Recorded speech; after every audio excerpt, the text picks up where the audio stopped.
And so we finished the first item on the agenda. Let's go on. Let's see. Valadez. Thank you.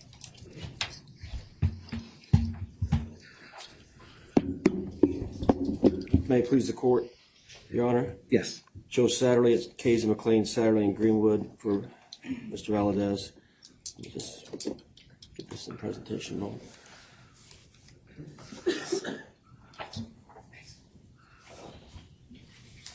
May I approach, Your Honor? Absolutely. Very short presentation.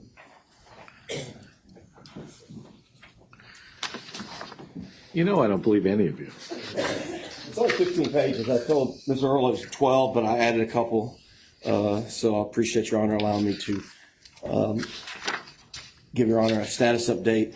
As Your Honor knows, I've been before Your Honor on this case many times, and when you lifted the stay back in February, and then they filed, and you lifted the stay again on the 20th, I've been working very, very hard to get the case prepared for trial, and it is ready for trial. And this photograph right here is Mr. Valadez last, I think, Friday. The photo on the left is him receiving immunotherapy. His treating doctors giving it to him, and then that's him on the way home. He's deteriorated quite a bit since I first started asking for Your Honor to grant him relief last May. And he's deteriorated quite a bit just since Your Honor granted full relief on Valentine's Day, February 14th.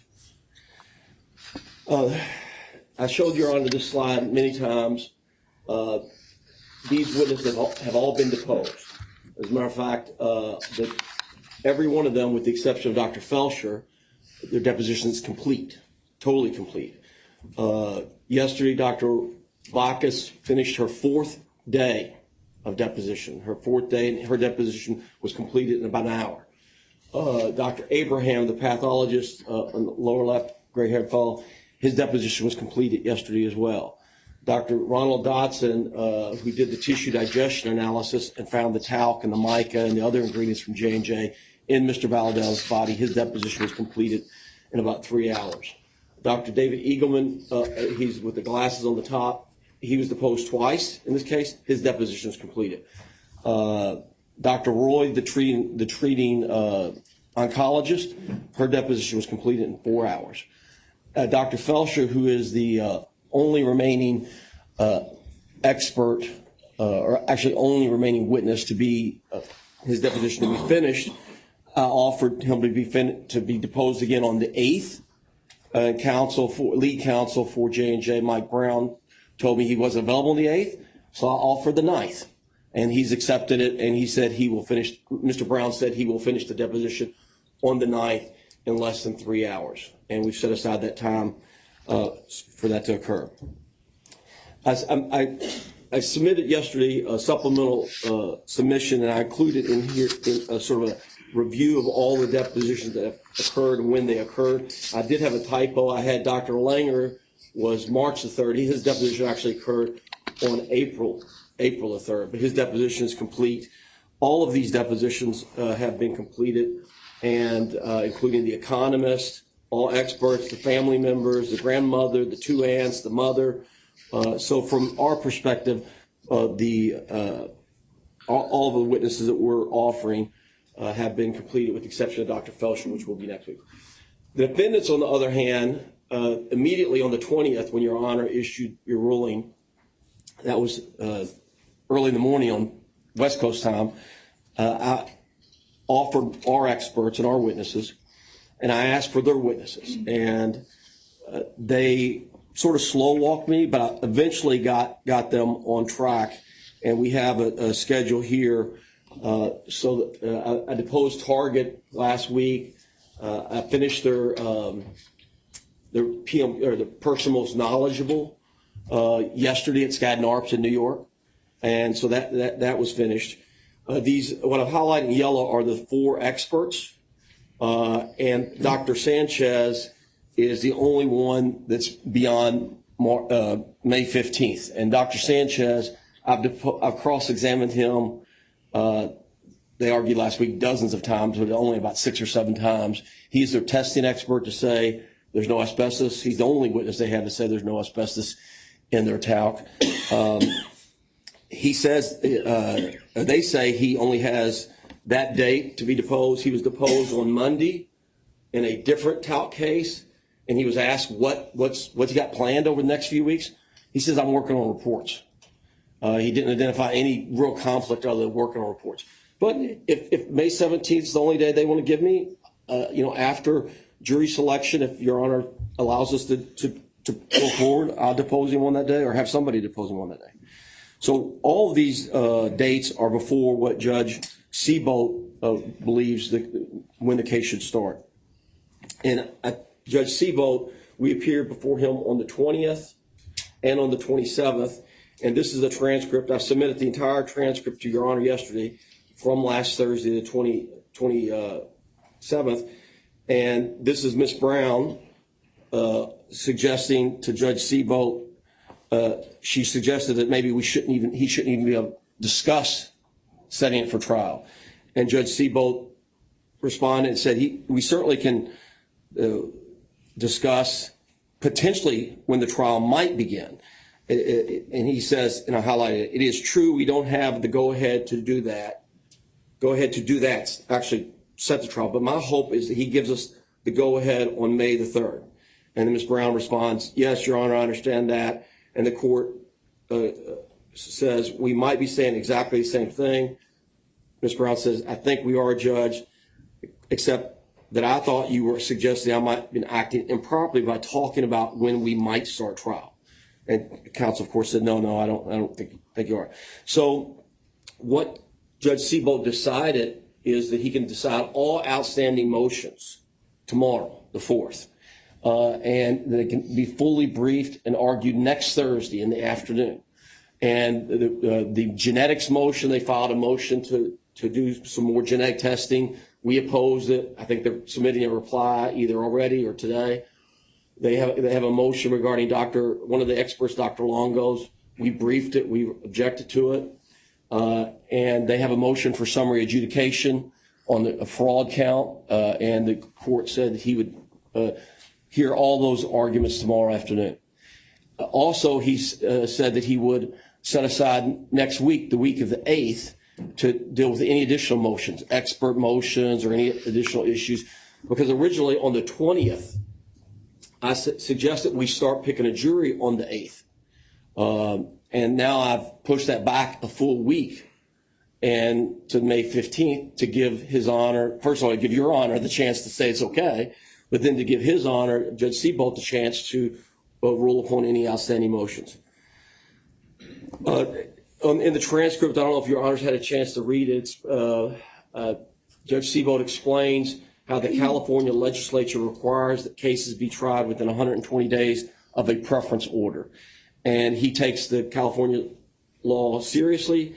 And he actually in the transcript said, but for the 2 bankruptcies, this case would have already been resolved because the Coit case, which we tried, me and Ms. Brown tried, it settled after jury selection.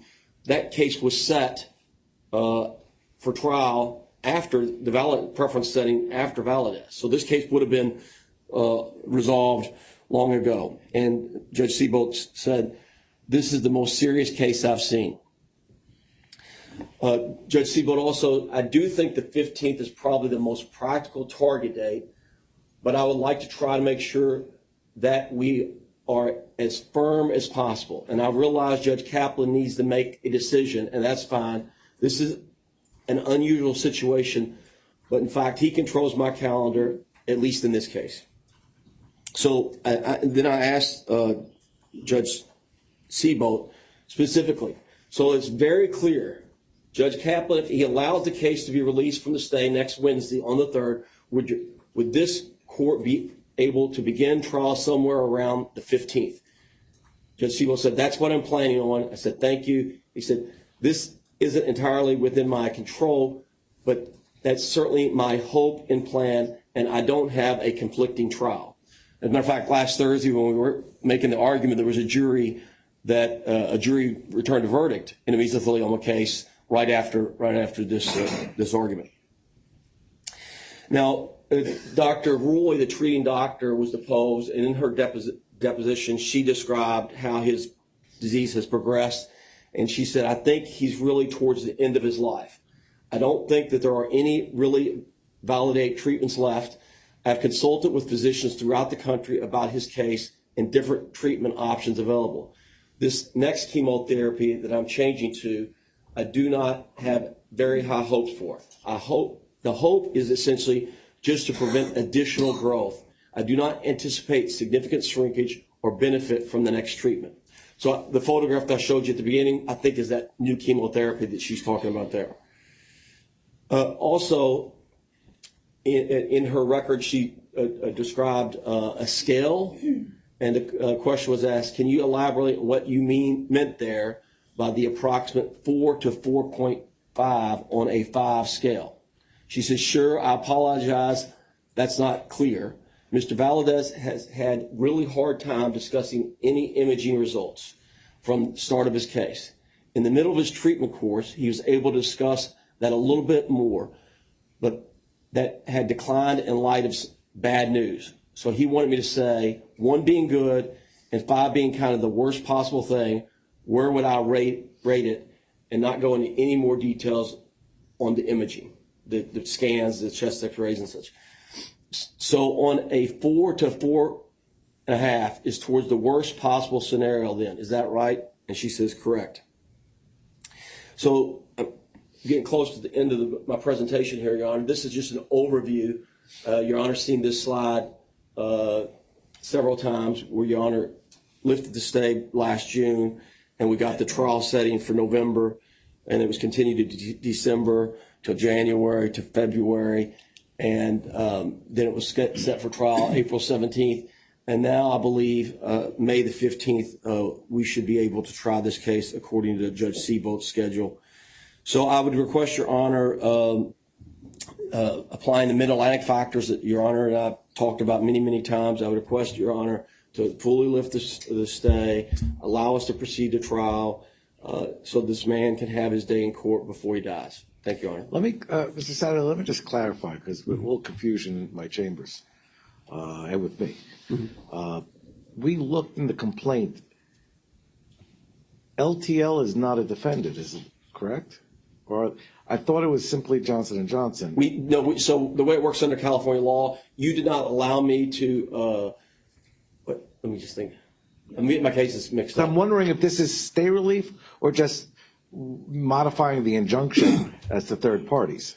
I think you amended the complaint to add LTL. Yeah, under California law, what's called dode them in.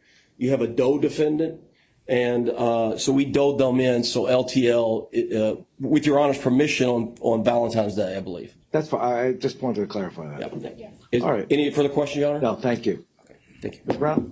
Thank you, Your Honor. And may I approach with a Yes. copy of the code? Thicker than mine. The paper, right? Yeah. Mr. Maimon's paper is the thickest. Yeah. Cardboard.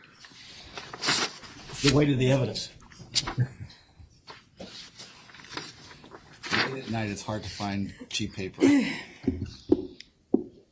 May I proceed, Your Yes, Honor? please. Good afternoon, Your Honor. Allie Brown for the debtor. Your Honor, Mr. Maimon started his presentation today talking about just the facts. The facts are that the vast and growing majority of claimants support the debtor's proposed plan. Those are the facts that have come to this court through real evidence and real testimony in this case, through the depositions of Mr. Watts and Mr. Pulaski, through signed PSAs, through attachments to those PSAs that identify the individual claimants and identify the lawyers that have pledged the support for this plan. But what is happening here, Your Honor, in this motion is that a single claimant is seeking to prejudice the rights and the interests of the others. Mr. Valdez is one of perhaps 80,000 or 100,000 claimants in this case, Your Honor. And the court recognized over a year ago now that permitting a single claim to proceed would prejudice the interests of other claimants, claimants whose lawyers have pledged support for a quick, fast plan of reorganization. Your Honor, just a few weeks ago, when you were reading your order in this case, you again raised the court's concern, if it's ever appropriate in a case like this, to start picking and choosing one claimant out of tens of thousands of claimants, many of which we believe will be in support of a quick plan of reorganization. Your Honor, at the time the first bankruptcy was filed, as the court has heard, there were over 40,000 claims that had been filed against the debtor. We now have evidence today from the representative of the ad hoc committee of firms and lawyers in support of this case that they represent approximately 60,000 claimants, and we believe the number could be even higher, Your Honor. What this motion seeks to have this court do is to select a single claimant out of almost 100,000 claimants and allow that claimant to go to trial. And what's particularly unfair about that, Your Honor, is that many of these claims had been filed 2013, 14, 15, or 16. The court allowed Mr. Valdez to file his claim less than a year ago, Your Honor. His claim has only been a filed claim for less than a year. What counsel is asking this court to do for no reasoned way, Your Honor, is to pick one out of these many, many claimants and allow their claim to go forward. And that threatens the reorganization process, Your Honor, and the process. To start, Mr. Valdez is asking for an enormous amount of money. These are the demands that were made in the case. These notices pursuant to California's Civil Procedure Code, $20 million demand against Johnson & Johnson, and a $20 million demand against LTL. And I can assure you, Judge, having tried 6 of these cases, that if this case were to get before a jury, if this case where there are punitive damages are at play, counsel will ask for far more than $40 million from that jury. And so we have a situation where one claimant is seeking to get before a jury and ask for an enormous amount of money while we have come before the court at the very same time with the support of more than 20 firms representing 60,000 claimants in an effort to propose and get a plan to a vote. Your Honor has heard we hoped to do that by May 14th, and counsel is asking for a trial in Valdez to start the very next day. What could threaten more, Your Honor, the efforts to get a plan out to tens of thousands of people than to allow one of them to proceed with a single trial? Your Honor heard from me last time about the evidence we have based on filings and based on statements in California that this plaintiff's counsel intends to put this bankruptcy on trial in California. I told Your Honor about a motion in limine we filed in Valdez seeking to exclude as irrelevant and prejudicial reference to this ongoing bankruptcy, Your Honor.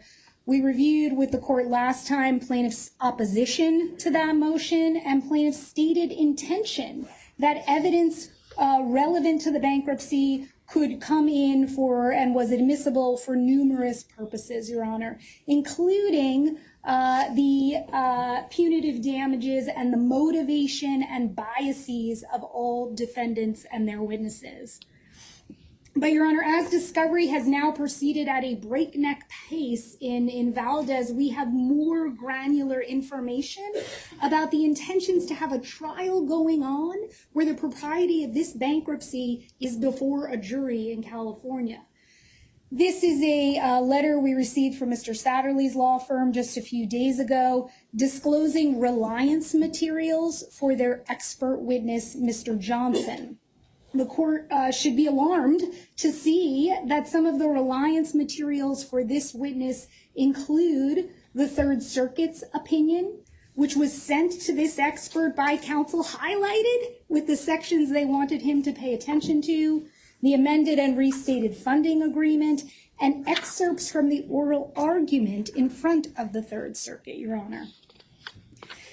As if there were any doubt in our mind that counsel intends to put this bankruptcy, this ongoing bankruptcy, before a jury, we have a statement on the record from now just a few days ago from Mr. Satterley's colleague about what they intend to do with information about this bankruptcy. And Your Honor, what Mr. Reed, Mr. Satterley's partner, said just on the record a few days ago is that as discovery continues and goes on through the LTL bankruptcy, including discovery propounded by the Keys and McLean law firm just last night on LTL and assorted individuals, as that information is discovered and rulings are made in bankruptcy court by Judge Kaplan and or by the Third Circuit, we'll be providing those to our expert, Mr. Johnson, with these additional materials. And maybe we'll let you take his deposition, but we might also take the position that because you committed these bad faith acts, we're not going to give you the deposition.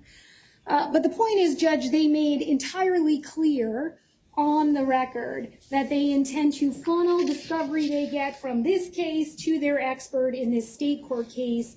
And it underscores all of the evidence, Your Honor, we reviewed last time, that they intend to put the propriety of this bankruptcy on trial in California. The court will recall the documents and testimony about the Trailblazers documentary film crew that intends to be in the courtroom, capturing what they termed to be a bankruptcy saga. Mr. Satterley informed the California court that there's going to be another crew there from Courtroom View Network. They're going to be there as well, filming what all of this correspondence suggests what they believe to be a bankruptcy saga. And so unquestionably, Your Honor, there will be active efforts captured by a documentary film crew that will no doubt harm the debtors' reorganization efforts and prejudice the rights of tens of thousands of claimants who do want to get a plan to a vote, who do want compensation in a fair and equitable manner. And Your Honor, we heard a ton this morning about the future claims representative. And I have to admit, I didn't really follow Mr. Myman's slides either, but I did understand the point was that he was concerned about other claimants, about future claimants, and about how those future claimants were going to be treated. And that's ironic, Judge, because as you know, our tort system can't provide for future claimants. But it's also particularly ironic to come right before a motion like this, where Mr. Myman's colleague seeks to put the interests of one of his clients, one of the 13 clients he represents, above all other current and future claimants. Your Honor, I reviewed with the court last time how the discovery in this case, like many other cases I have tried, is revealing that the evidence and the facts and the truth do not support the claims being made in this lawsuit. And I won't belabor the point, Judge, but just to update the court on a few developments regarding pieces of evidence that have been put before you, Judge. We've seen now several times this slide of the causation experts who Mr. Satterley believes will come to court and support his claim that the most rare cancer, a cancer that only 15 people get each year, was caused by one of the most common products, baby powder. But Dr. Roy was deposed just this week, and she said she'll do no such thing. She said when she got the declaration from Mr. Satterley, she redlined it and crossed out all of the business about causation because she did not make a determination in her care and treatment that Mr. Valdez's cancer had anything to do with Johnson's baby powder. Indeed, Your Honor, she was asked, well, do you even have an opinion about whether Mr. Valdez was exposed to asbestos at all? And she said, not within the materials that were provided to me. And Your Honor, to be clear, we saw some heart-wrenching pictures of Mr. Valdez, of Emery Valdez. Emery Valdez has an awful, awful disease that will no doubt take their life very soon. But unfortunately, Judge, that is no different than any of the other claimants in this litigation. because both ovarian cancer and mesothelioma are unfortunately fatal diseases. And so Mr. Valdez is in a situation that many, most, if not all, of the claimants involved in this litigation are in. They are facing absolutely awful diseases that were not caused by Johnson's baby powder. Your Honor, we spoke last time a bit about the picture that was produced and that Mr. Valdez's mother's testimony that this was indeed Emery's nursery and this was indeed the bottles. Your Honor heard that the picture actually was taken 3 years before Emery Valdez was even born. That will certainly be an issue if that case ultimately tries. But what has happened just within the past couple of weeks is that the retailers have produced loyalty records. This is a case like many others in this litigation where the plaintiffs have testified about making specific purchases of baby powder at specific stores. And that certainly was the testimony of Emery Valdez's mom, that she made specific purchases. In fact, her declaration in this very bankruptcy judge said every 2 weeks from the time Emery was born up until 2022, every 2 weeks, purchases at these stores. Well, we got the records this week from Target, and what they show is a lot of purchases of personal care products, including Johnson & Johnson products like baby shampoo and things like that. 683 purchases total, Judge, not one purchase of Johnson's baby powder.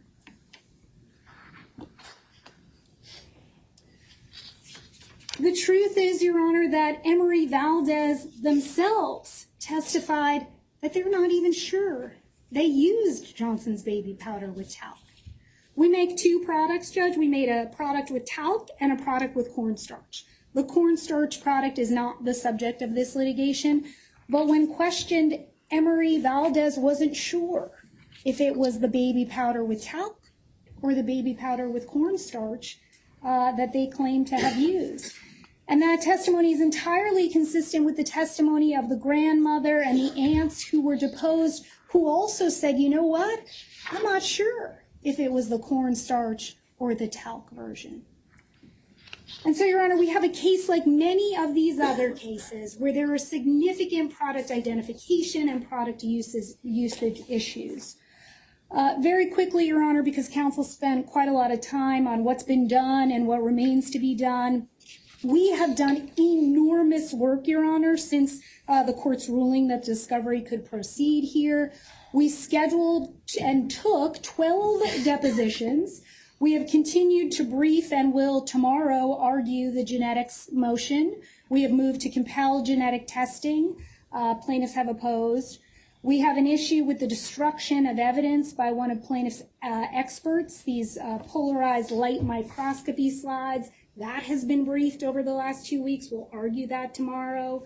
We have filed, as the transcripts have become available, additional deposition designations, and we are working enormously hard to get our own copy of medical records, which, Your Honor, often has a very big lead time. And so while plaintiffs have instant access to it through their client, we are disadvantaged because until the provider can get us the records, until plaintiffs can release them to us, we don't have them. So those efforts have been going on nonstop, Your Honor, since the court's ruling, but there still remains work to be done. We have 9 expert and fact depositions that have not been completed and are continuing. We have 13 depositions from which we need to designate testimony, Judge. That can't be done until the transcripts are final, and we don't have these 13 finals completed yet. I mentioned the challenge about getting medical records in this time period. We have not yet argued or received rulings on motions in limine. We have motions we will make to exclude their experts. I expect they'll do the same for ours. We have the genetic testing motion. We have the spoliation motion. The question of whether this court is going to allow trailblazers in or not has not been resolved, although the judge has indicated he intends to. We have additional pretrial submissions, and we have a long motion from Mr. Satterley about time limits that we need to argue as well. But what you heard this morning and what happened, and this, Your Honor, is to just give you a flavor, we're trying to get these genetic records, and Mr. Satterley has them. And we've asked if you could just, speed up your look on them and hand them to us. And he has taken a position he will not do that. And so what we have on the most critical issue in the case are records that look like this. Key parts of them redacted. We don't have our own copies. We don't know what in this genetic analysis that showed a mutation has been blocked out. And we're facing some challenges, Judge, in trying to get our own copies of these. So enormous work has been done to the distraction in large part of debtors' counsel, but there are a lot of people on this case trying to move forward consistent with the court's ruling, consistent with the California court's expectation.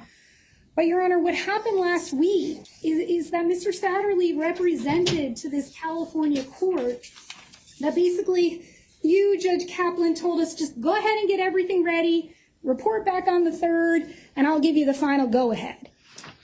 And I would suggest to the court there is no basis in the law, in the mid-Atlantic factors, and there's no basis in the facts to give what Mr. Satterley has termed this cavalier final go-ahead and start picking a jury in 3 days. Your Honor, this is one out of almost 100,000 claimants who no doubt has an awful and terminal disease, but so do many, if not all, of these claimants. Your Honor has recognized before that it is unfair and in fact detrimental to the efforts to reorganize, to allow one out of many to go forward. And so it's not that we should come to you, Judge, and you just give the final thumbs up. I would suggest it is a serious question of law and fact that is not supported by the evidence. The stay should remain in place so that the debtor can get this plan out to a vote. Thank you, Your Honor. Thank you, Ms. Brown. Mr. Satterley. Can I proceed? Yeah. I'm not going to go down all those rabbit holes. I'm going to talk about a few of those. But most of her argument seems to be, if she thinks they have such a strong case, it's a jury question, or it's the court's, Judge Seabolt's evidentiary decisions based upon the law. Counsel made an argument that 100,000 people are impacted. Since I first made the first motion last May, all the way up to today, not a single person, not a single claimant has objected to my motion coming before Your Honor each and every time. So if there's 100,000 people out there, and maybe half of them are unknown, not a single one of these new lawyers that's never filed a lawsuit before, a top lawsuit before, has even objected. So that argument is totally without merit. Many of the slides had misrepresentations. The part about Mr. Johnson and the, quote, bringing bankruptcy in, I told Your Honor before, we're not bringing, quote, bankruptcy in before a jury trial. I don't want some jury to think they're bankrupt. I mean, that's outrageous. The reason why the bankruptcy is discussed in discovery is Mr. Johnson is the economist, and he has to give testimony about the ability to pay should a jury award punitive damages. And they had the option to bifurcate punitive damages away. But they want all issues trial. They want a punitive damage trial. They selected that under California law. So all that discussion about bankruptcy on trial, that had to do with Mr. Johnson had to review what they've said about LTL's ability to pay. The slide with the nice grocery basket and the citation to Target, and she says from 1998, there's 0 purchases. I deposed the Target representative last Friday. Target's, the earliest record they produced of my client's mother was 2021, not 1998.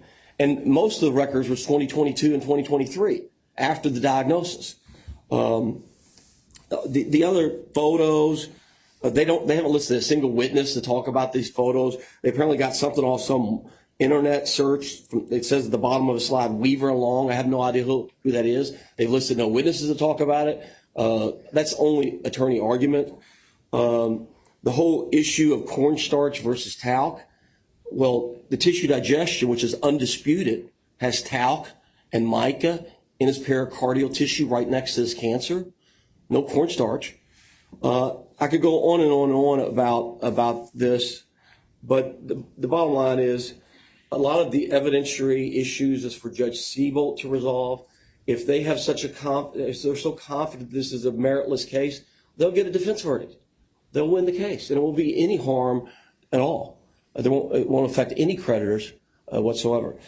But the mid-Atlantic factors do have, Your Honor, weigh the harm to the creditor, which has been great and significant, versus the harm to the debtor, which all it is right now is paying lawyers' fees to defend this case. I believe, Your Honor, irreparable harm will occur if the case is once again continued for, I think, the fifth, sixth time now. And Mr. Valadez deserves to be heard while he's living. Thank you, Your Honor. Thank you. Thank you, counsel. I guess for about 20 months now, it seems, we've been addressing this issue, specifically to Mr. Valadez. And I struggle, and I think the slides noted, the most difficult issue for this court has been the selection of a plaintiff to move forward when others are stayed, and the unfairness to others who aren't proceeding, the potential impact upon the reorganization.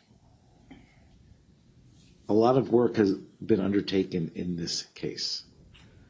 It's happening daily, depositions and motions in preparation for trial.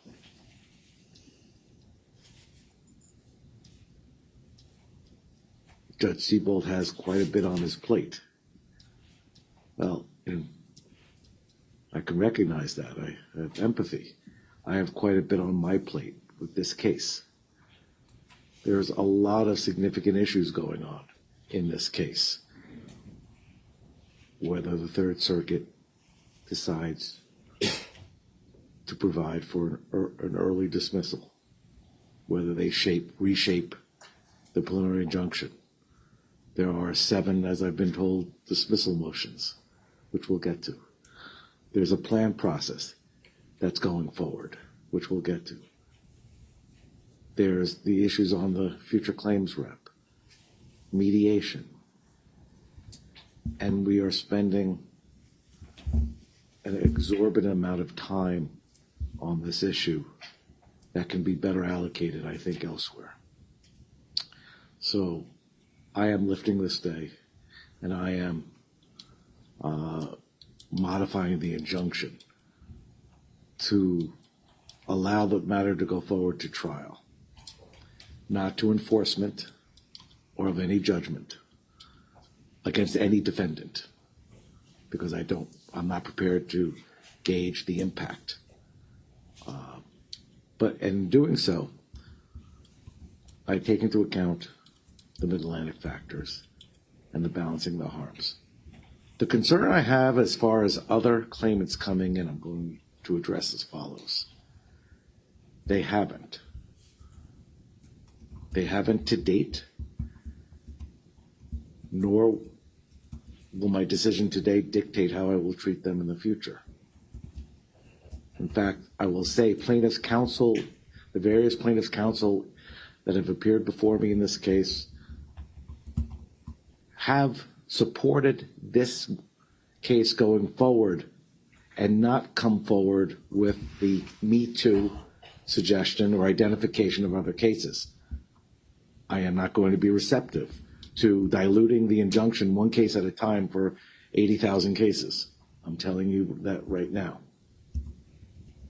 This has the potential to burden the reorganization. I recognize that.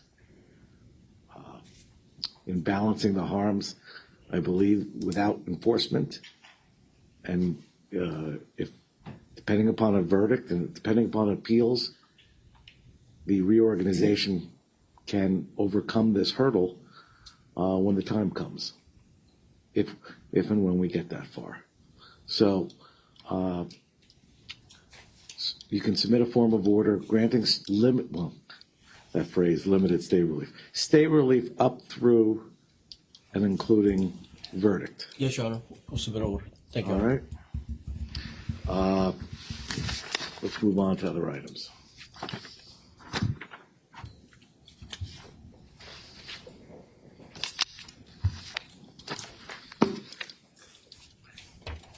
We have,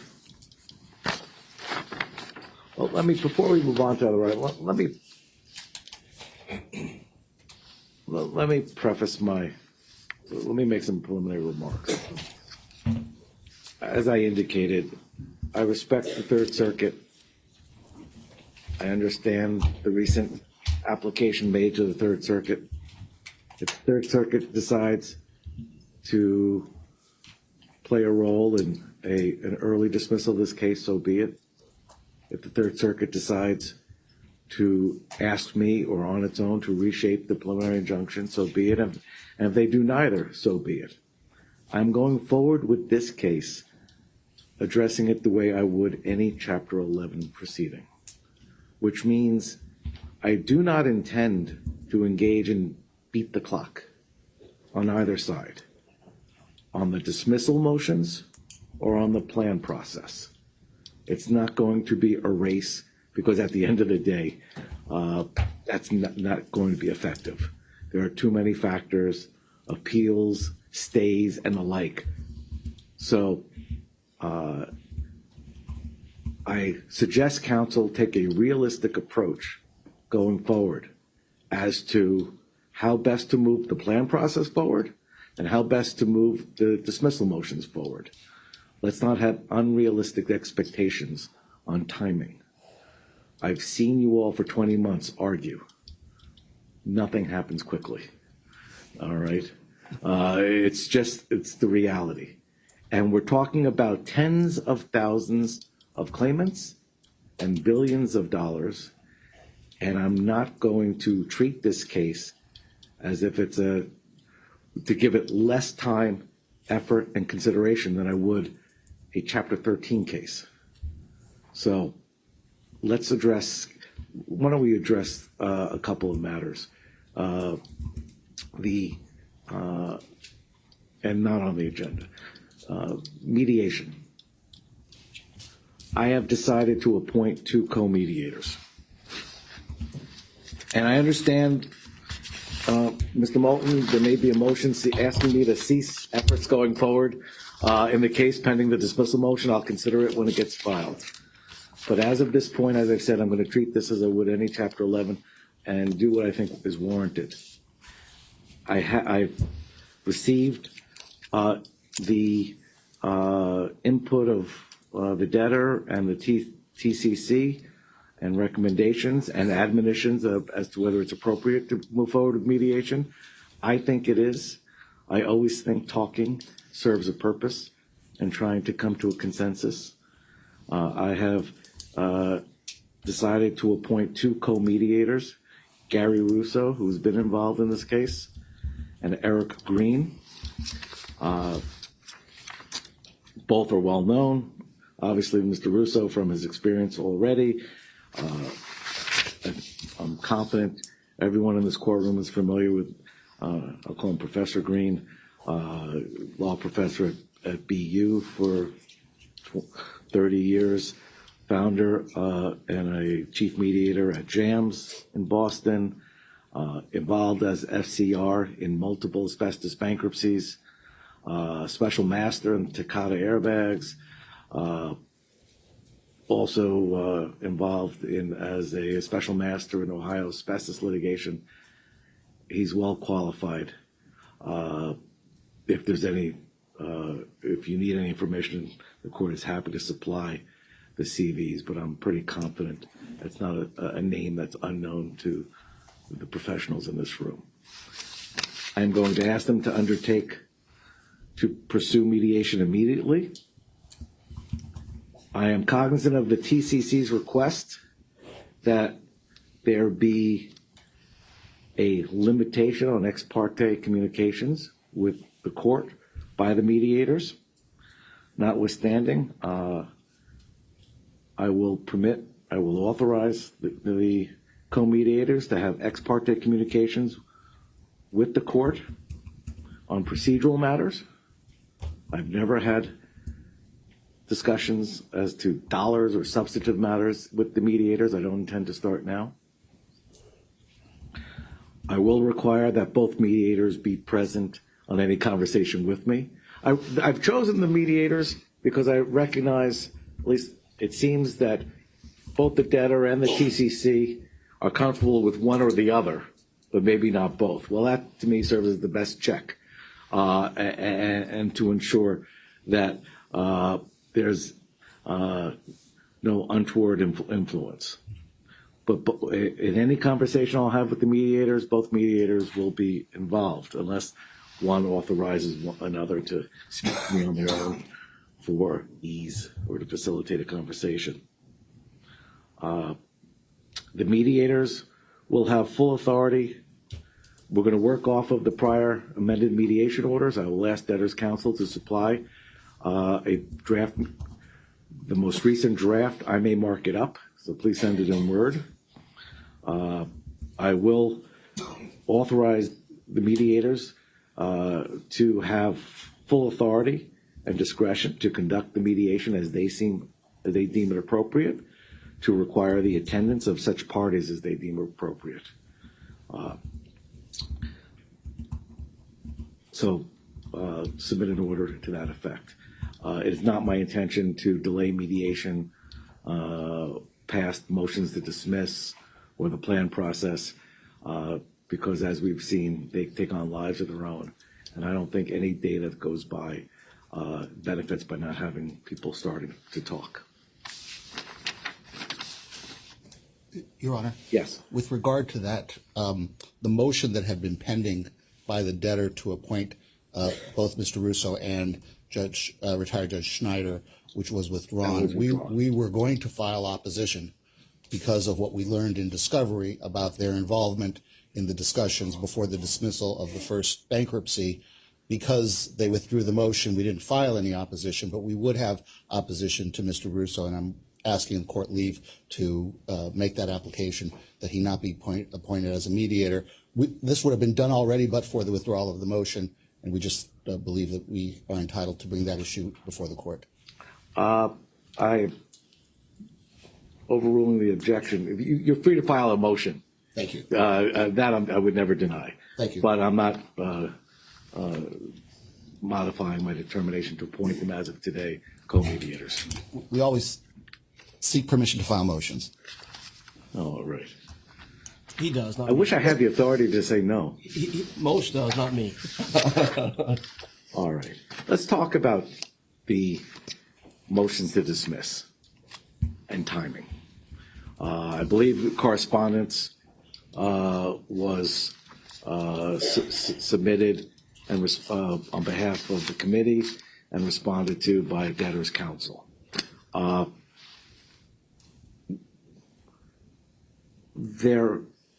I understand the committee's position as far as not wishing to consent, or it's not even just the committee. We have U.S. trustees, we have other parties who filed motions or joinders. And I understand the unwillingness to consent to an extension of the timeframes listed under 362. The 30 days to commence and the 15 days for which I'm supposed to whip out a decision.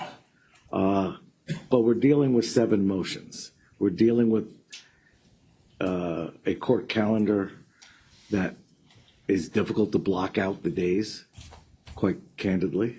There are other cases and other burdens. We're dealing with a much more compressed time frame than you afforded me the last time, when we started in December talking about dates in February. Now we're talking about dates in the next 3 weeks. Well, I don't have 3, 4, 5 days so easily just to give. But I'd like to hear from the council as to what are their expectations as far as days that would be required. Let me turn, since these motions to dismiss are by plaintiff's side, does the committee or others have a sense of what they're looking for as far as a time commitment?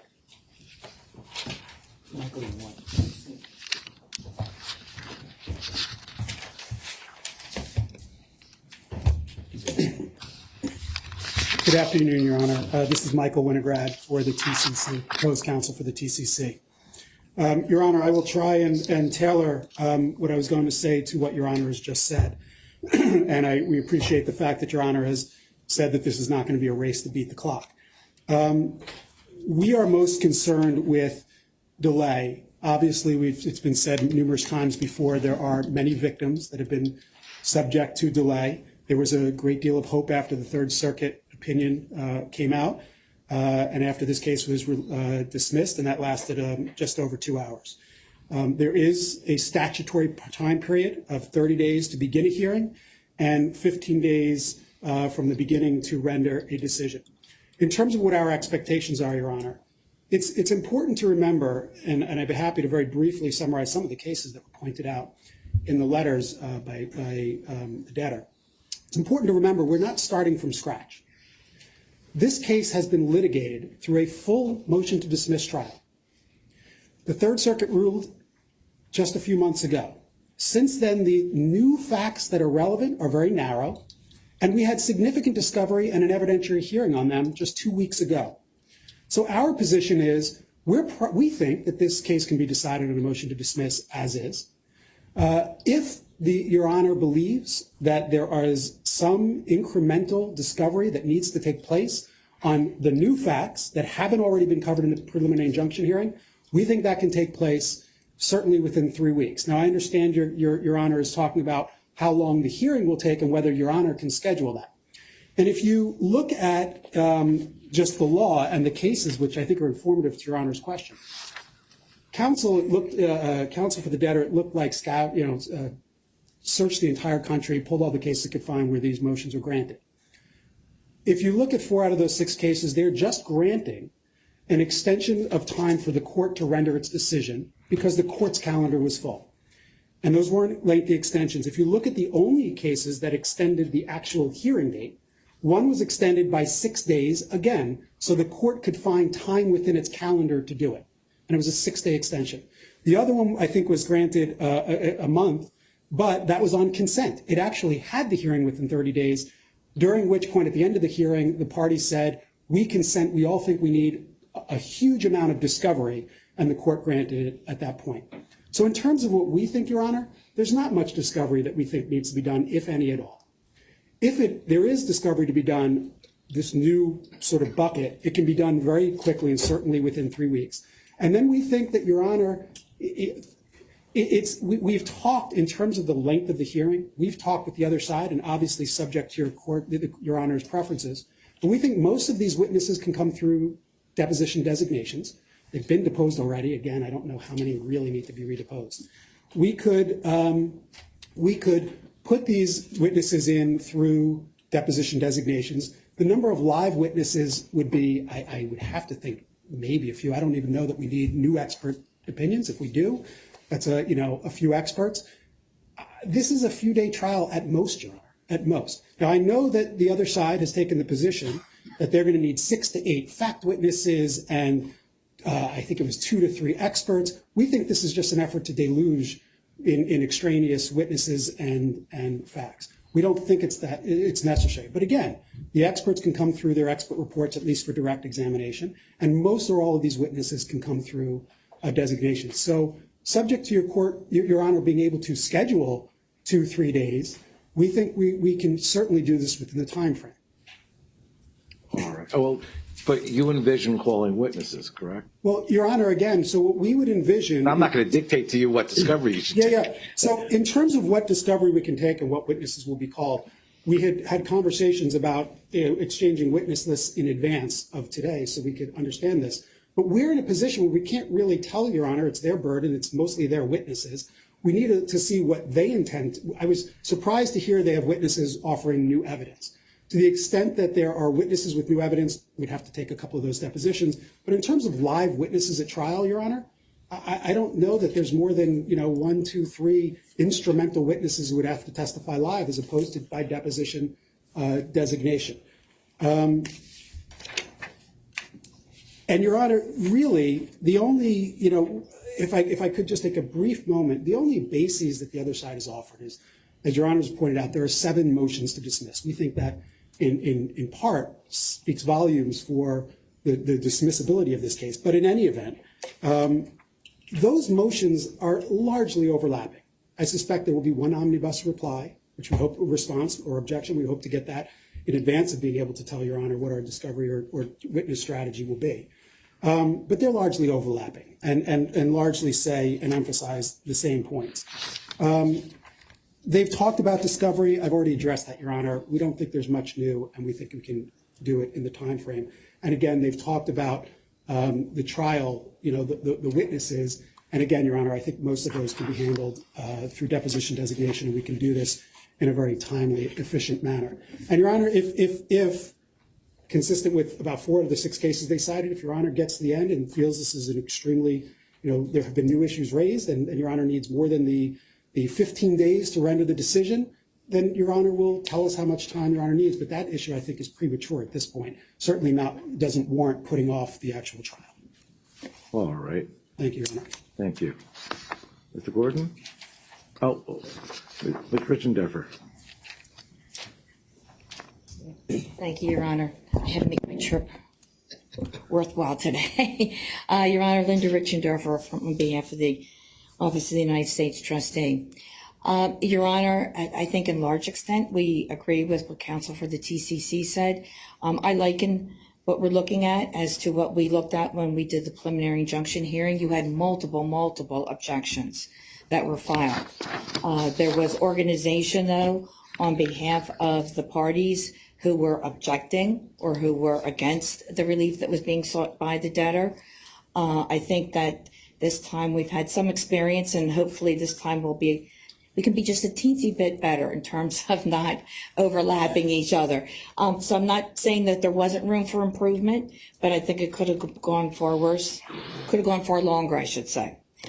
Your Honor, I think this is largely an issue of law. I think it is largely an issue of law that's been raised in all of the motions, and it's law applied to the facts that are already before this court.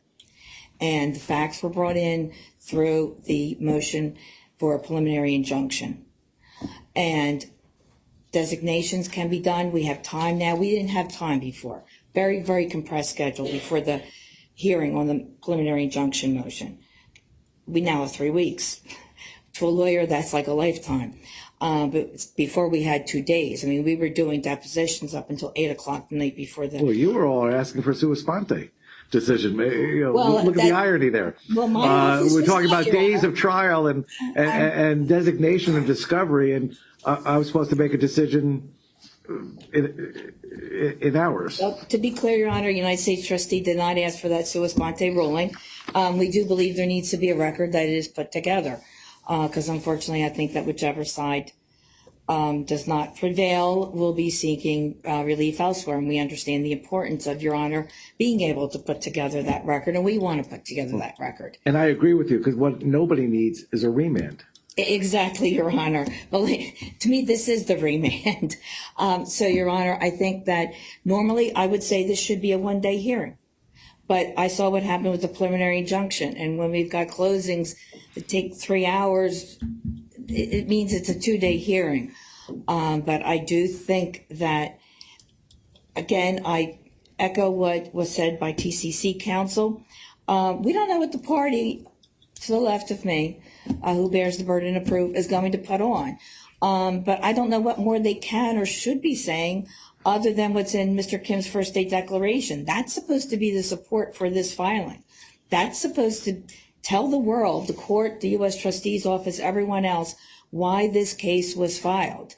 And there was an opportunity to take Mr. Kim's deposition. There was some cross-examination of him in court that day. And I don't know how much further anything really needs to be taken. I don't know what other evidence. Does it need to be compiled together for Your Honor in a very organized fashion? Most definitely. We owe the court that. But I see this as, like I said, primarily it's a legal argument based on the facts that have been set forth by the debtor in its own first day declarations. So, Your Honor, the U.S. Trustee would agree that limited hearing, like I said, I would say 1 day, but I saw what happens A lot of people want to speak, so I would say 2 days.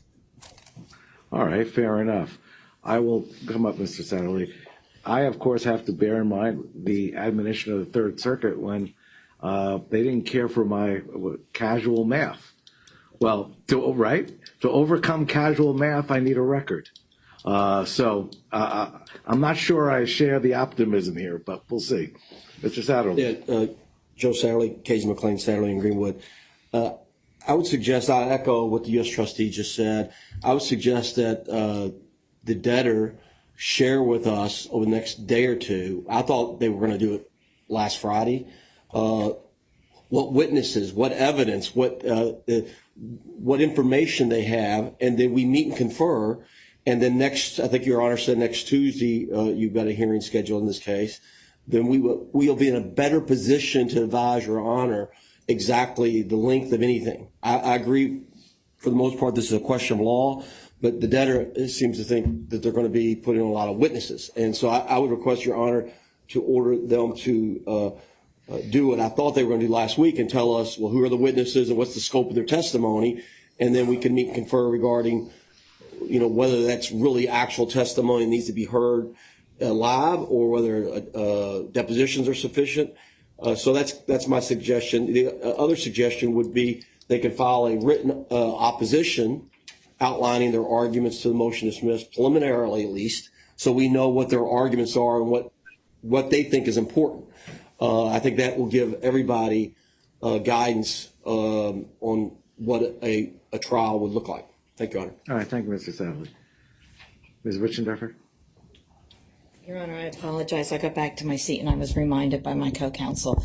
I forgot an important point. We don't see the need for expert discovery here. Your Honor made a remark about what the Third Circuit said about the record in terms of numbers of claims. That's not an issue, at least that the United States trustee sees. I do think that we are starting from a point in time. We're not starting fresh. We're starting from a point in time, and it's a point in time when the Third Circuit said this case, they do not show financial distress. And we're starting from that point in time. And then we're moving forward from that point in time. Can they show financial distress at this point in time? And as I said during the preliminary injunction hearing, or are we looking at a debtor that still basically has the same assets, they're just in different form?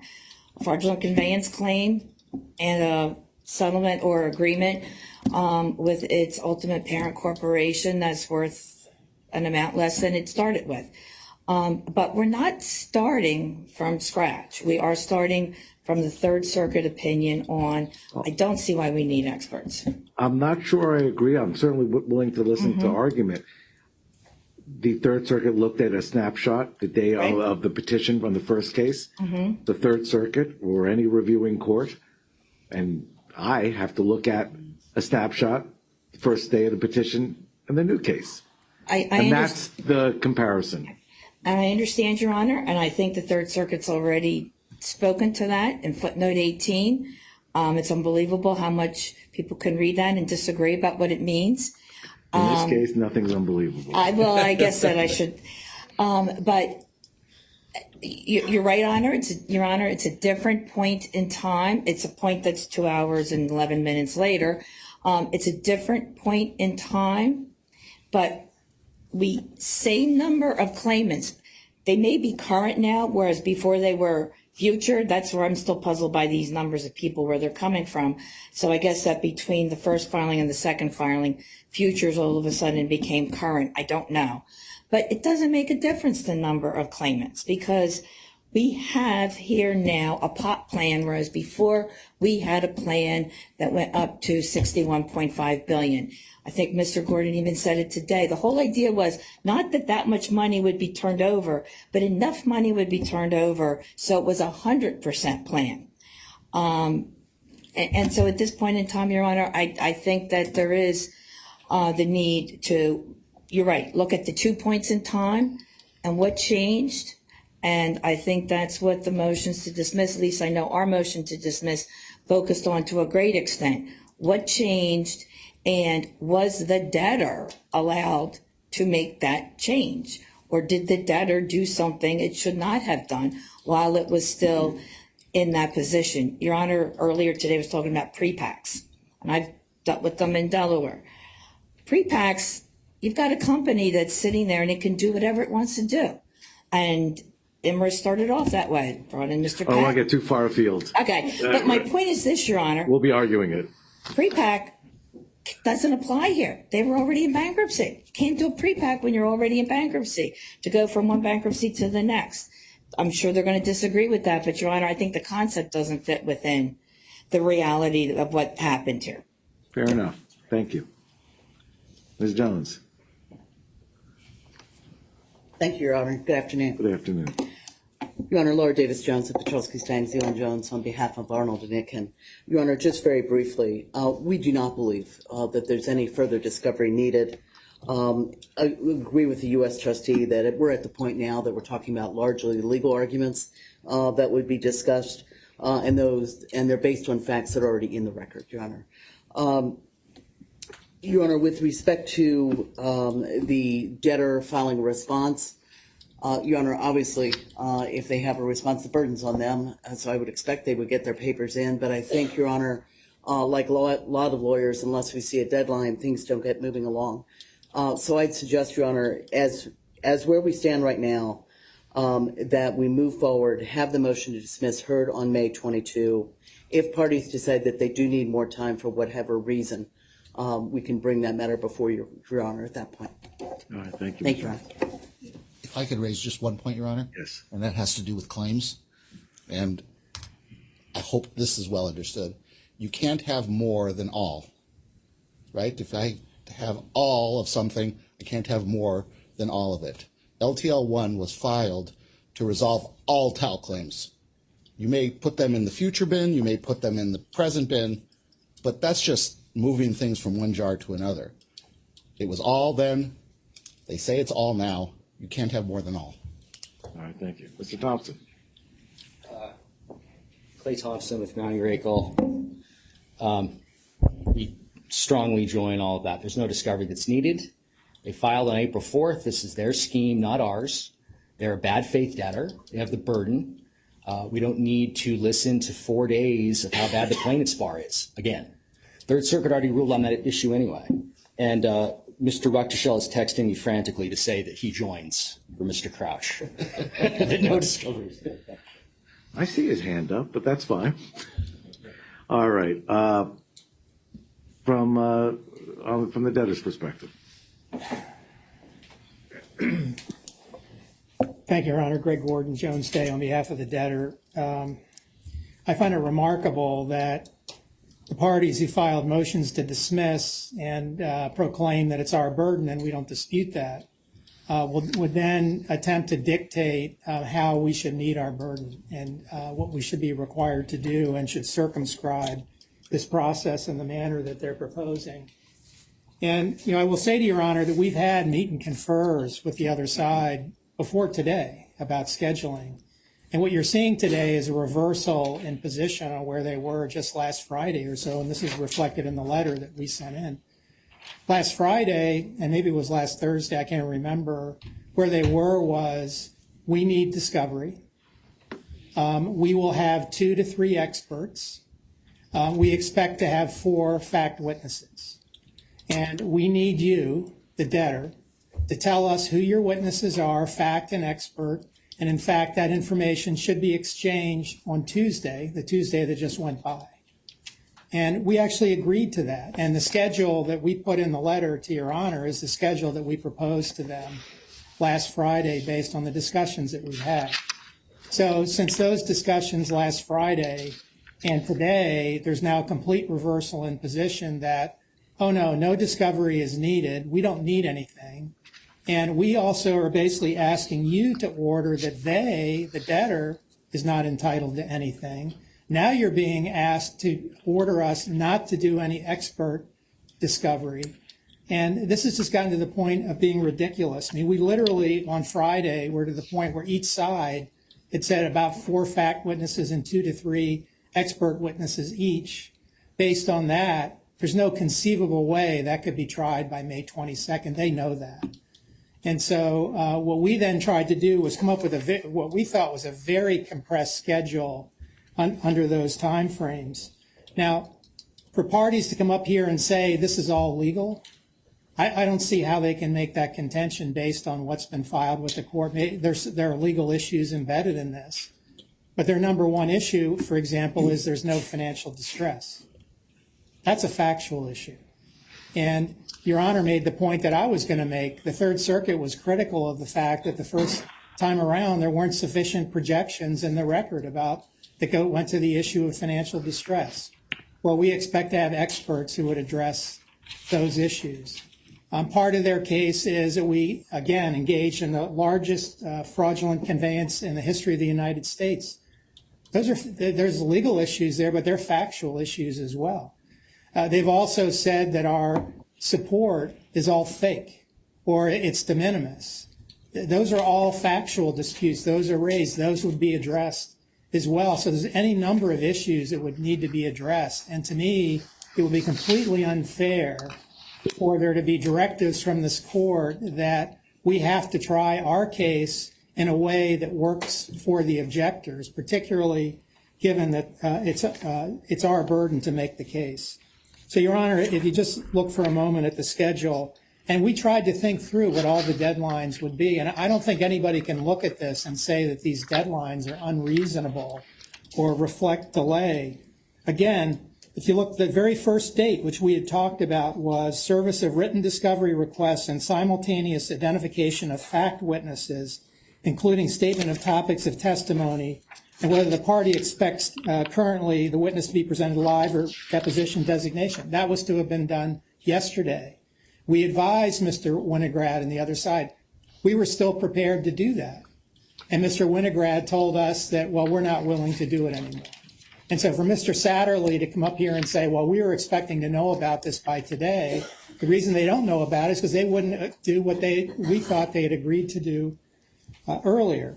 And then if you go down the deadlines, then by May 12th, the parties would identify expert witnesses, including their CVs and anticipated opinions.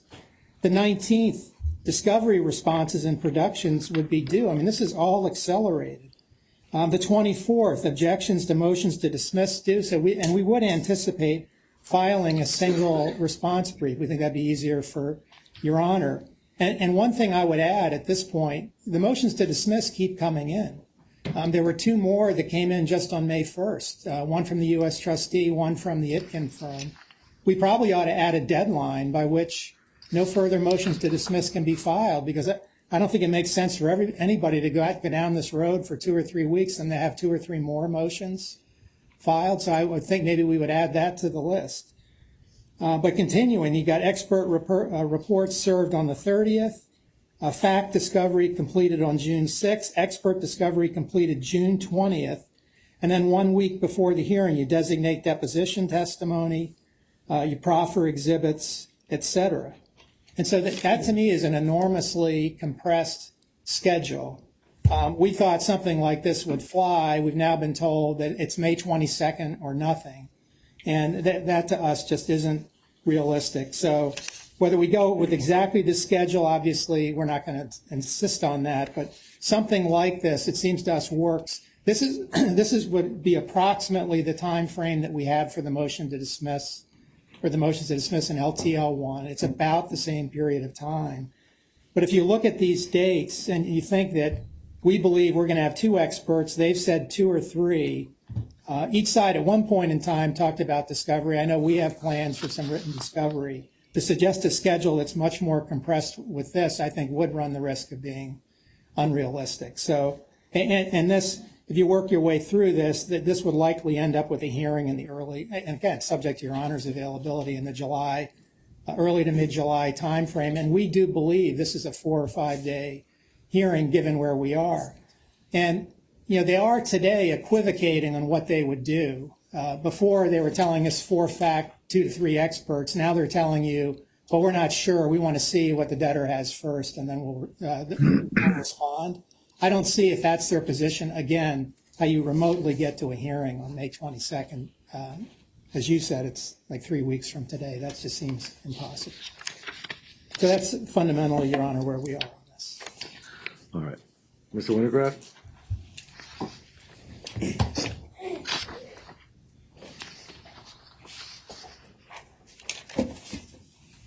Your Honor, Mike Winograd from Brown Rudnick, proposed counsel to the TCC. Your Honor, there has been a lot of lawyers talking about other lawyers today, and I'm not going to contribute to that. Here we now have conversations about who said what on meet and confers and in emails. Mr. Gordon just said is inaccurate. He failed to read the part where that was explained in the email thread he was looking at. And what we have said consistently is it is hard for us to say what witnesses we need when it is your case, it is your burden, and it is in fact your witnesses that have all the information. So let us know who those witnesses are. What we said in response, the response we heard, we need something simultaneous. And what I responded with was, well, okay, we can tell you we know that Mr. Kim is going to be a witness at this trial. We think Mr. Murdoch will probably be a witness at this trial. But beyond that, we're going to have to reserve. And the other side was fine with that. With respect to discovery, the only time we said we needed discovery is when we were told, surprisingly, that there are going to be witnesses with new testimony from the PI hearing. Now, we just said we don't know what that is, but if there's new testimony, we're going to need to know what that is. And then we may have to take some discovery, but it will be limited. This pushes and emphasizes that they should file their opposition to the motion to dismiss. They've had this scheme in the works for months. Let them file their motion to dismiss. We can see their arguments. We can see what sliver we're actually talking about. If there is, in fact, a sliver of new things that need to be addressed, Your Honor talked about experts and financial distress. If we need to address the impact of the termination of the 2021 funding agreement and the new funding agreement, that is a very discrete area that I'm quite confident we could do in depositions in a day and have one witness on either side testify on it. But again, if there is new testimony, Your Honor, we are talking about just a sliver that can easily be handled in 3 weeks, which I'm told in bankruptcy world is an eternity. And at trial, I believe in debtor's own letter, they had suggested it would be, I don't remember, you had 2 to 3, 3 to 5 day, not a week-long trial. And again, as counsel previously suggested, if we get to that hearing, and it appears that we are not going to get through it in 2 to 3 days, and that's all the time Your Honor has, we can continue the hearing or address it at that point. But at this point, it is premature to push off the hearing under the statutory time period. Thank you, Your Honor. Very briefly, Your Honor. Yes. So a week or so ago, I did participate in a meet confer, and I asked that very question. What witnesses? What experts? Are you going to have a medical expert that's actually going to look at the records, the pathology records, to see if these are frivolous cases or real cases? And they said, we'll let you know. I think they said, we don't know. From the get-go, I've been asking that question. I wasn't on the Friday meet confer because I was busy deposing Target in Valadez's case, so I don't know what was discussed in any great detail on the phone. But the bottom line is, we know from the depositions we took with the preliminary injunction and the testimony of Mr. Kim and Mr. Dickinson that LTL, nobody, no board member, nobody made any estimate of future liabilities at any point in time. And so I think it's improper for them now to try to hire somebody to backfill what they should have done in the beginning before they filed this on April the 4th, is to actually do what a board of directors should be doing, is estimating their liabilities. They didn't do it. So it should be a pretty simple trial, Your Honor. All right. Well, the fact is there are constraints on my calendar that are unavoidable. What I was going to suggest, and this will not satisfy probably anyone, is that I can carve out 4 days. Last time it was 4 days and the 5th was the preliminary injunction. I don't see why it should be more than that. It probably should be less than that. But I can carve out the week of June 12th. It's 3 weeks after, I think it's 3 weeks roughly after the motion is calendared, which is not excessive. It's after the Memorial Day weekend, which we all have to take into account. It gives time for the parties to do discovery, limited. What I'm going to suggest is I will carve out that week. Why don't you engage in another meet and confer about a schedule? If the parties can't agree, we can talk about it. We'll be together on Tuesday. As of now, based on the motion filing, there's opposition, I guess, would be due May 16th, the week before the motion on the 23rd. That's normal local rules. Obviously, that's all subject to discussions. I think it would make the most sense, Mr. Gordon, is the debtor in a position to identify, at least initially, its prospective witnesses? We're in a position, I believe, to identify the fact witnesses. As I said, we were prepared to do that yesterday.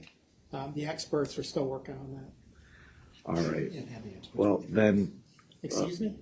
I believe they should have had the experts when they filed, Your Honor. And why is that? Because if you claimed financial distress and you made claims in a petition that Mr. Kim asserted to, they should have been prepared. Thank you. I don't see in the petition where it requires financial distress in the petition. There's obviously you identify, there's a lot that goes into the petition, but I'm not familiar with that checkbox.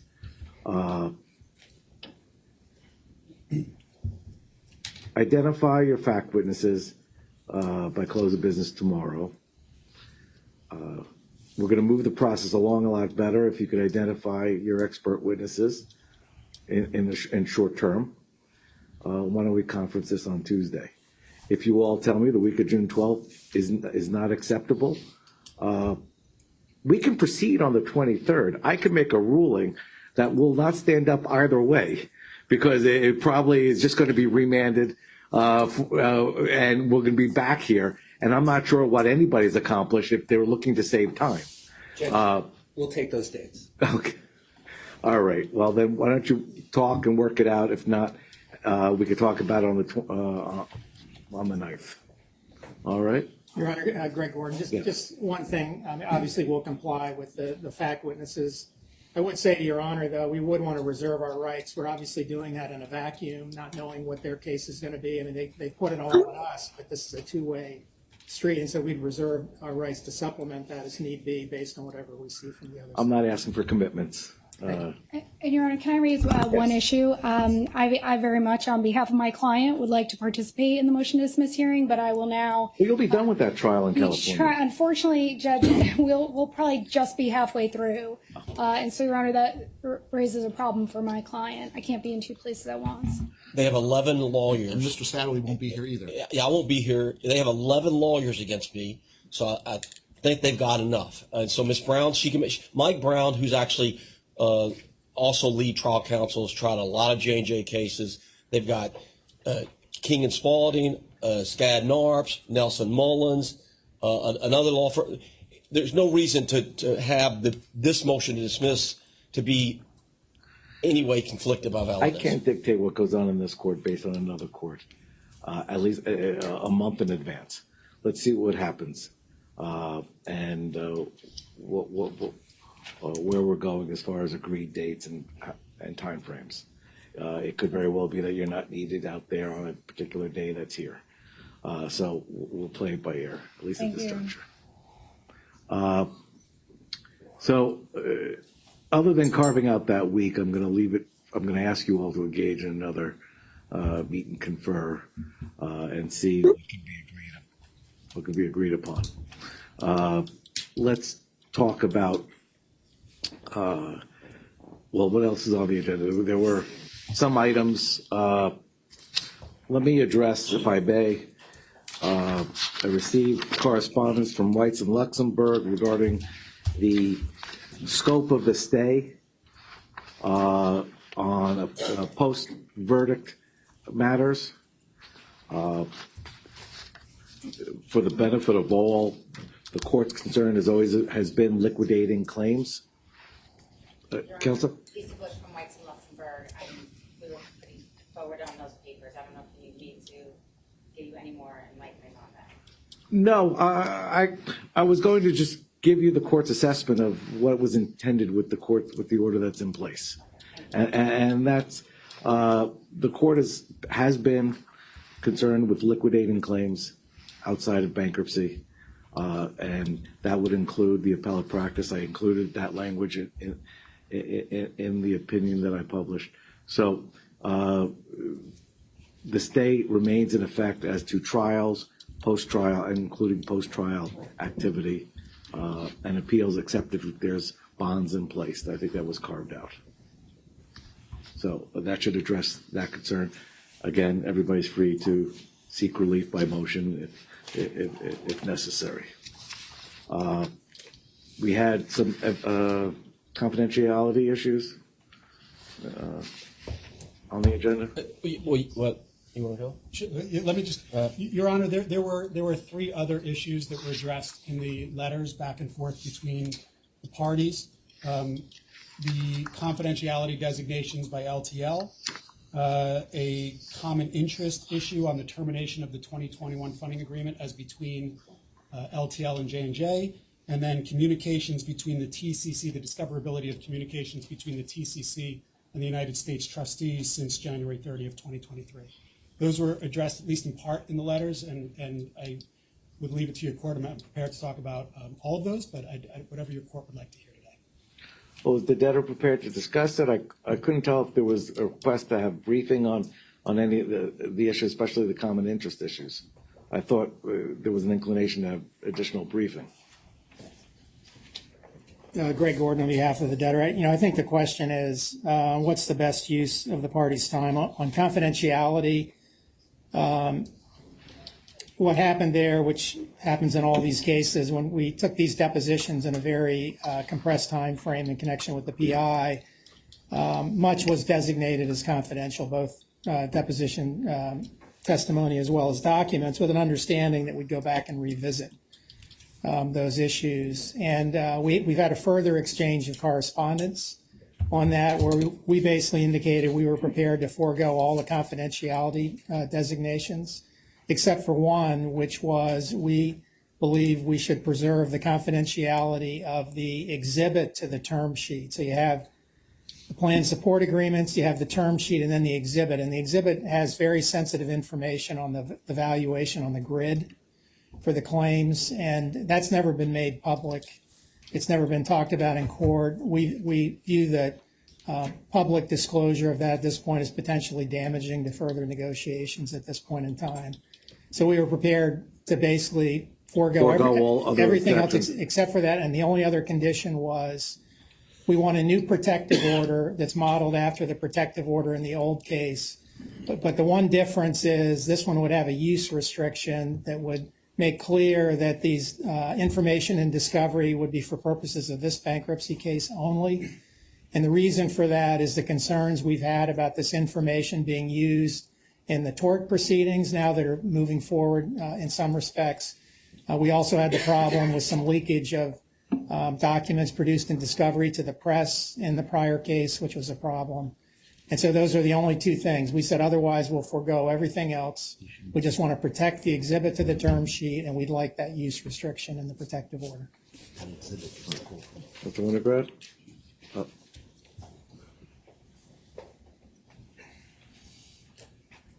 Your Honor, Michael Winograd, again from Brown Rudnick. I'm proposed counsel for the TCC. Number one, Your Honor, I do understand that during the depositions, swaths of information are typically by, just automatic reaction, knee-jerk reaction, designated confidential. There was about 15 pages of those that we challenged. We are grateful that the debtor has agreed, albeit with conditions which I'll address in a moment, to de-designate all of that other than one attachment. We don't think that should be conditioned on anything. It's either confidential or it's not. We don't think any of it's confidential. We think the fact that they're willing to de-designate all of that proves that point and should all, right now, be de-designated as non-confidential. With respect to the attachment to the term sheet, Your Honor, if Your Honor would like briefing on that, that's fine, but I will note for Your Honor that that attachment was discussed in open court. In fact, one, if not two, counsel got up and gave the number, the amount of money that their clients would be entitled to under the formula. So it was absolutely discussed without objection. There was no objection to confidentiality when it was discussed. That term sheet and those calculations are also the basis of all these public statements that have been made about folks supporting that term sheet. It sort of seems ironic that you would say all these people in the public, tens of thousands, support it, but we won't tell you what those terms are. So we would oppose keeping even that one fraction of one document confidential. With respect to the use, Your Honor, I will not speak for the United States trustee, but the U.S. trustee has stated in open court it would not agree. I think it said it could not agree to any use restriction, but there's no basis. It was not in the first PO, and we just don't see any basis for a use restriction now. This is all relevant information, and it should be able to be used in other trials that are to avoid duplication and inefficiency. Thank you, Your Honor. Mr. Satterley? Yes, Your Honor. Joe Satterley, Kayser McLean, Satterley & Greenwood. I actually filed a brief on this very issue, which was not responded to. I don't know if they're intending to respond to it. And I specifically addressed the fact that once exhibits are used in court and marked and introduced before Your Honor, they're no longer confidential. Your Honor received them. There was no objection at the time. I cited the numerous cases. I'm not going to argue all those cases today, but those that includes the PSA, the term sheets, the board minutes, the two different board minutes. So there's 4 specific exhibits that were received into evidence, and I did argue in closing argument that Mr. Valadez, under the terms, would only be entitled to $50,000. And that's what the calculation is. So I think Your Honor should deem those matters, those documents for sure, not confidential. Second, they criticize us for not, quote, getting our clients on board with this plan. Well, right now, under their confidentiality, we can't even explain to our clients the details of this, or they would potentially we'd be in violation, I guess, of the confidentiality order. So it would hinder, not that I'm going to agree to a $50,000 settlement for a young man or anything like that, but it would hinder the ability to even negotiate mediation. Because how do you do that? How do you actually explain to a client what they might get under a plan when all the terms are confidential and doesn't allow you to talk to your clients about it? Finally, with regards to the depositions, I'm glad they're de-designating them no longer confidential. As far as the, quote, use, the federal rules of procedure and the federal rules of evidence control that. I mean, a deposition can be used in another proceeding if it meets certain things. If it's in another court, maybe not Your Honor, another court, another federal court, the MDL may have to decide. There's a whole bunch of body of law on use of prior testimony. Johns Manville depositions, the Sixth Circuit has ruled on which deposition of Johns Manville from the 1980s could be used in subsequent proceedings. So there's a whole body of law on that. And so we would object to an order that says these depositions cannot be used. We would just say follow the rules. Thank you, Your Honor. Thank you. Mr. Thompson. Okay, so Clay Thompson with Mounty Rakel, on behalf of Catherine Tollefson. I also filed a joinder to Mr. Satterley's motion. It's at document number 99. First of all, Your Honor will remember with Reuters, there was a lot of fast and loose allegations from Jones Day about people leaking stuff to Reuters. And then it turned out that none of the stuff that was given to Reuters was confidential. And then Jones Day was like, oh, sorry, never mind. So nothing bad happened, and Reuters got involved. And I don't know why the debtor is so against the First Amendment. Here's some things that Mr. Haas said, okay? And I attached it to my appendix, which I will add to the longer this case lasts. As demonstrated by the recent hearings, this is April 24th, there is significant support for the plan, including from major plaintiffs' law firms representing the vast majority of claimants. Opposition to the plan is driven by firms who have a profit motive to remain in the tort system that is at odds with the interest of their clients. April 20th, we are confident that the vote will overwhelmingly support the proposal as it presents the only equitable path forward. The proposal commits $8.9 billion to claimants whose claims otherwise would languish in the tort system for decades and, based upon the trial record, likely not receive a single dollar. He issues one of the, and he's free to do that.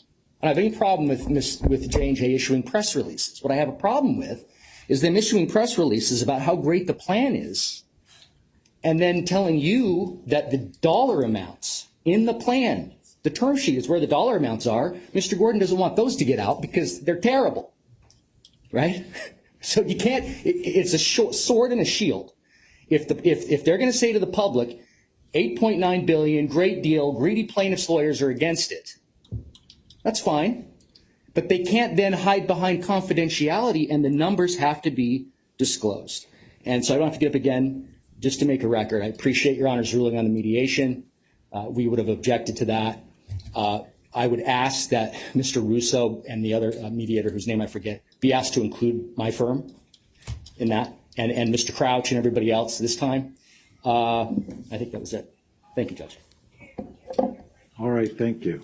I don't know what I'm hearing. Let me just bear one moment, Mr. Ruckdeschel. I'm sorry if I butcher your name. No, that's fine. Thank you, Your Honor. Very briefly, Jonathan Ruckdeschel on behalf of Paul Crouch. The debtor has provided no legal authority for its sweeping request about restricting use and saying, well, things that are taken in this case or discovered in this case can only be used in this case. There's no legal authority for that. Sworn testimony is sworn testimony. Statements under oath are statements under oath. And as Mr. Shatterly said, the federal rules cover that. There's simply no authority that's been submitted, nor am I aware of any that would allow for a sweeping entry of such an order that says everything that happens here stays here. This isn't that old ad campaign for Las Vegas. What happens in LTL stays in LTL. And it's just baseless. It's baseless under the law. And with respect to confidentiality of the term sheet, I think we heard everything we needed to hear with what Mr. Gordon just said, which is, Judge, if you let people know what the numbers are in the term sheet, it's going to undermine the support for our plan. Yeah, no doubt, because it's outrageous. If there's any other exposure for somebody with mesothelioma, they get 1%, $5,000. Well, yeah, that's pretty outrageous because that's not how it works in the tort system. So the fact that if you let people know what this scheme is, they're not going to support it is not a basis for holding it confidential. And I understand the original order here was done in the beginning. We had the informal hearing. It wasn't transcribed. And the court entered an order saying things could be designated as confidential. But the default has to be not confidential. And if somebody is going to designate something as confidential, they should have to come to the court, designate it, and then come and support each one. If there's a dispute, it should be their burden, not ours to challenge. That's the way that American society works. That's the way this court should work. And I ask that you not continue this confidentiality scam. All right, thank you. Thank you, counsel. Mr. Gordon? I think, Your Honor, 3 points. One thing with respect to the exhibit to the term sheet, and just to step back, just to be sure the record's clear, we're agreeing to we proposed to de-designate everything with that one exception. And the arguments I heard back were, well, you can't do it because it was already disclosed in court. And I was trying to rack my brain to remember when that happened. Mr. Satterley just explained it. I remember him saying the $50,000. I didn't know where he got it from. He didn't attribute it to that in particular. But frankly, that was a violation of the confidentiality designation. He knew that document was designated confidential. So that would not be a basis to not permit its confidentiality. His second point, that we need to be able to share it with the claimants. Well, there's nothing in the protective order that would prevent him to do that. I think prevent him from doing that. I think there may be a requirement that his client would have to agree, or his clients would have to agree to abide by the terms of the confidentiality, but it's not a block in terms of sharing the terms with a client, so that's a false argument. And then in terms of the use restriction, the only other thought I have on that, if it would make this an easier issue, perhaps short of what we suggested, if instead we had an order that said the use is restricted to this case, subject to the rights of any party who feels a need to use it for some other purpose, to make a request. And the request could come to us. We would either agree with it or not. And if we ultimately can't agree, then Your Honor could decide whether a request to use this information outside of this case is a proper one or not. That would at least put some kind of governor on this and prevent some of the things that we're concerned about. And number one of which probably is that this case ends up being tried in the tort cases that are now going forward to some extent in the tort system. Help me out before you go, Mr. Satterley. I'm trying to get a sense of what motion on the agenda, or are we discussing the letters that were asked to be considered motions? Do you know offhand on the agenda? No, I don't think there's a particular motion on the agenda. I mean, we had an agreement back at the time the discovery was being taken, including the depositions, that the parties would abide by the existing protective order in the old case, understanding that a new order would be prepared, and we prepared it and sent it to the other side. And then otherwise, the TCC sent us, I can't remember whether it was a letter or an email, but basically challenging a number of the designations that had been made. And then we responded with the proposal that I described to Your Honor. So you're correct. There's not a motion. On the agenda was the debtor's motion to seal exhibits. I didn't know if this was part of it or not. Well, that's based, and there's other motions to seal as well. Right. I think they're all based on the understanding that existed before we were getting to this point of trying to hash out what the extent of the confidentiality would be. So the parties were recognizing that items were designated as confidential and therefore abiding by the prior protective order. They needed to seek relief to seal the documents. All right. You can come up with Satterley. Well, I'm going to... I just got 2 minutes, Your Honor. Yeah, sure. 2 points. I was just accused of violating a confidentiality order. The TCC moved into evidence, Mr. Jonas moved into evidence a term sheet. And I've never in 27 years trying cases, when something comes into evidence, I'm allowed to comment upon it in closing arguments. I wasn't violating any aspect of that. I believe once it came into evidence, it's a public record under the law, and that's what my brief addressed. Second point. I stand by my arguments on use restrictions. I had another point, but I forgot it. If I can make a suggestion, Your Honor. Suggestions I'll take.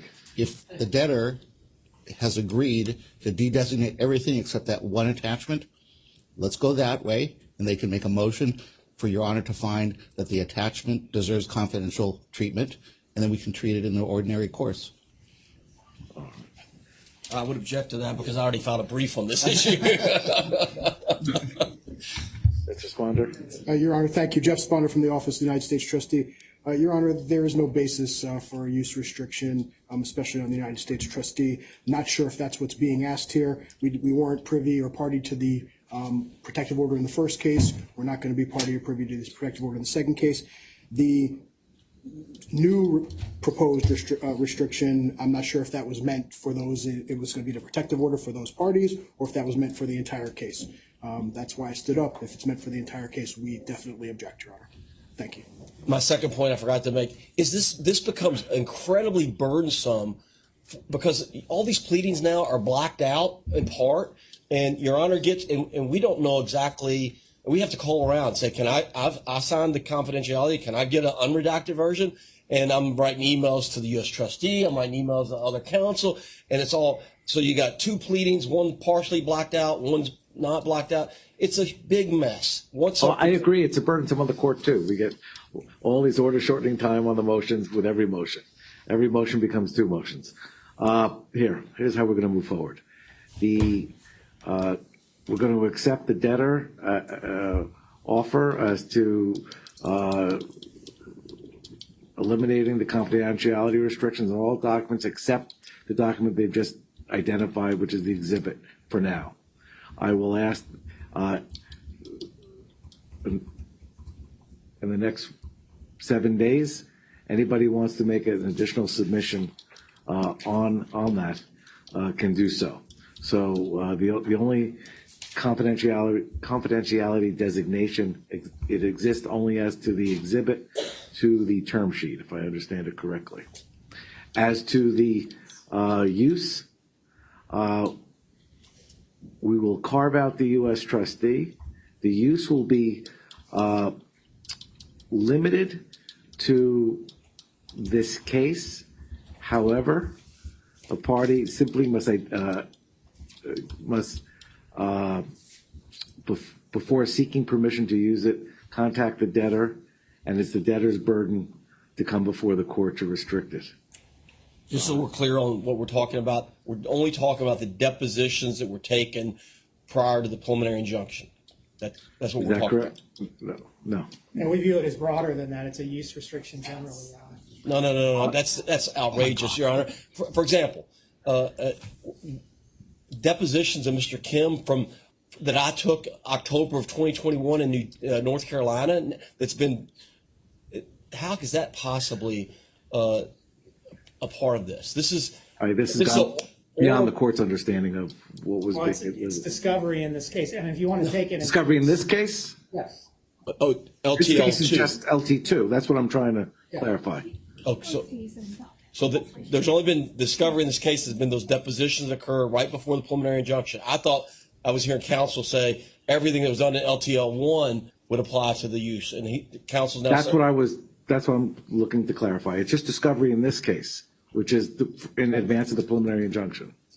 We're not going back in time, as far as I know. Okay.